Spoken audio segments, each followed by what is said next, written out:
Bonjour à tous, bonjour à la communauté Coyote et bienvenue à Saint-Jean-Cap-Ferrat dans la région de Nice pour l'essai d'une nouveauté française majeure, peut-être même la française de l'année 2018, j'ai nommé la Peugeot 508. Vous l'avez sans doute remarqué, depuis plusieurs années en Europe, la catégorie des grandes berlines est en déclin. La marque Olion relève donc un sacré challenge avec cette routière au style très affirmé. Cette seconde génération de 508, finalement, c'est l'anti-SUV par excellence. À l'instar de sa rivale, la Volkswagen Arteon, elle adopte une élégante silhouette de coupé ponctuée par un pavillon fuyant vers la poupe.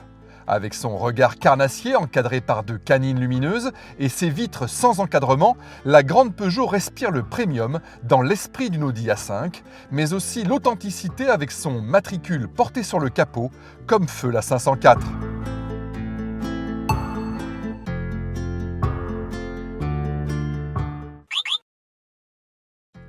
8 cm de moins en longueur et 6 de moins en hauteur, comparée à celle qu'elle remplace, la nouvelle 508 ne fait pas de miracle sur le plan de l'habitabilité.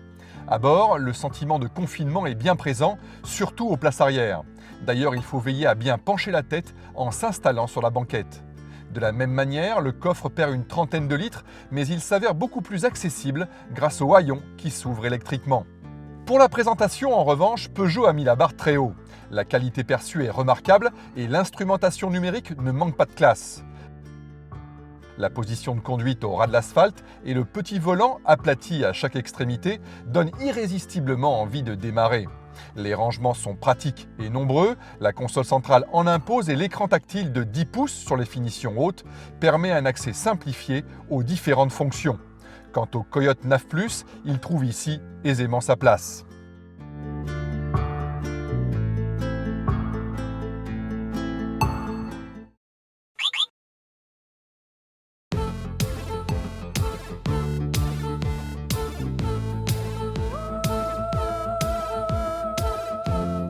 Reposant sur la plateforme du 3008, la 508 distille un formidable agrément de conduite. On n'en attendait pas moins de Peugeot. La française brille par ses trains roulants affûtés, sa direction incisive et son confort, surtout quand il est assuré par l'amortissement piloté. Cette version essence 180 chevaux, uniquement disponible avec la boîte automatique à 8 rapports, séduit par sa souplesse plus que par ses performances. À l'image de son inédit système de vision nocturne détectant les piétons, la 508 fait également le plein d'aide à la conduite, mais elles sont le plus souvent en option.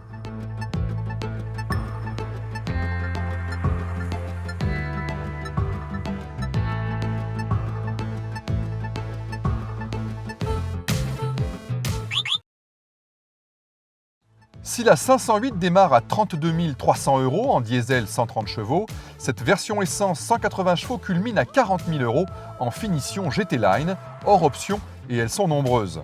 C'est cher, plus cher de 3 à 4 000 € par exemple qu'une Renault Talisman à équipement équivalent. En revanche, les consommations demeurent raisonnables et n'engendrent qu'un faible malus.